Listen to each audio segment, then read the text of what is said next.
The ant and the grasshopper. On the edge of a golden meadow where wildflowers swayed and tall grasses whispered in the wind, lived a colony of hard-working ants. All summer long, from the first pink light of dawn until the sky turned indigo at dusk, the ants marched back and forth carrying seeds, grains, and crumbs to their underground home. They were small, black, and shiny, but they moved with a sense of purpose, like drops of living night. Among the stems of the same meadow lived a single grasshopper, bright green with long, slender legs and wings that shimmered like emerald glass. The grasshopper loved nothing more than to perch on a blade of grass and make music. All day he chirped, fiddling on his legs like a tiny violin, filling the air with cheerful notes. He would call down to the ants, "Why do you work so hard? The sun is warm, the breeze is sweet. Come sing with me." But the ants kept at their tasks, replying, "We are storing food for the winter.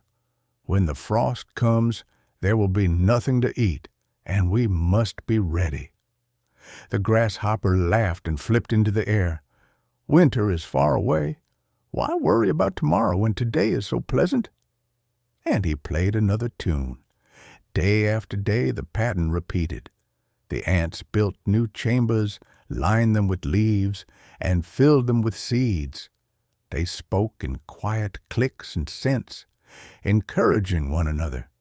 The grasshopper basked in the sun, hopped from reed to reed, and danced with dragonflies. When he grew hungry, he plucked a tender stem or nibbled a seed. "Life is easy," he said aloud. "The ants are foolish to toil so." Then the sky began to change. The days shortened. A cool wind slid over the meadow. The flowers dropped their petals, and the grass turned pale. The ants increased their pace, carrying the last of the harvest underground. The grasshopper still played his songs, though the notes sounded thinner now. Just a few more days, he thought, then maybe I'll gather food. But he didn't. One morning, frost glittered on every blade of grass. The grasshopper woke shivering.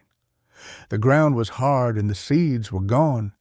He searched for food, but found only ice and withered stalks. His stomach rumbled. "Oh, what have I done?" he whispered. "I sang all summer and prepared nothing." He hopped to the ants' hill and knocked timidly at the entrance. Inside it was warm and fragrant with stored grain. The ants were eating in a circle, passing crumbs from mandible to mandible. The grasshopper bowed his head. "Dear friends," he said, his voice hoarse, "I am cold and hungry. May I share your food until spring?" The ants looked at one another. They remembered how he had mocked them. One ant stepped forward. "All summer long we worked while you sang. Now winter has come, and you have nothing. Why should we feed you?" The grasshopper lowered his antennae. "I was foolish. I thought the sun would last forever. Please, teach me how to work. Let me help you now." For a moment there was only the sound of dripping frost. Then the elder ant spoke. "You cannot gather food under snow, but you can serve in other ways. Come inside. You will sweep the tunnels, mend the walls, and when spring returns, you will plant with us." The grasshopper's eyes shone with relief. "Thank you," he said. And so the grasshopper joined the ants underground. He cleaned chambers, smoothed walls, and in the evenings he played soft music to cheer the workers. The ants found that his songs lightened their hearts, and they taught him how to store food and plan ahead. By the time the meadow turned green again, the grasshopper had learned the value of work as well as play.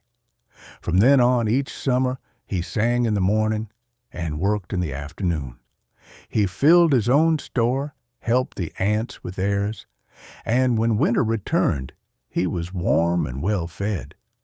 And the ants learned, too, that a song can make work lighter just as work can make survival sure. Thus the meadow thrived, tiny black ants marching with purpose, and a bright green grasshopper playing music that rose like a ribbon into the sky. A reminder to all who heard it that joy and diligence are best when they walk hand in hand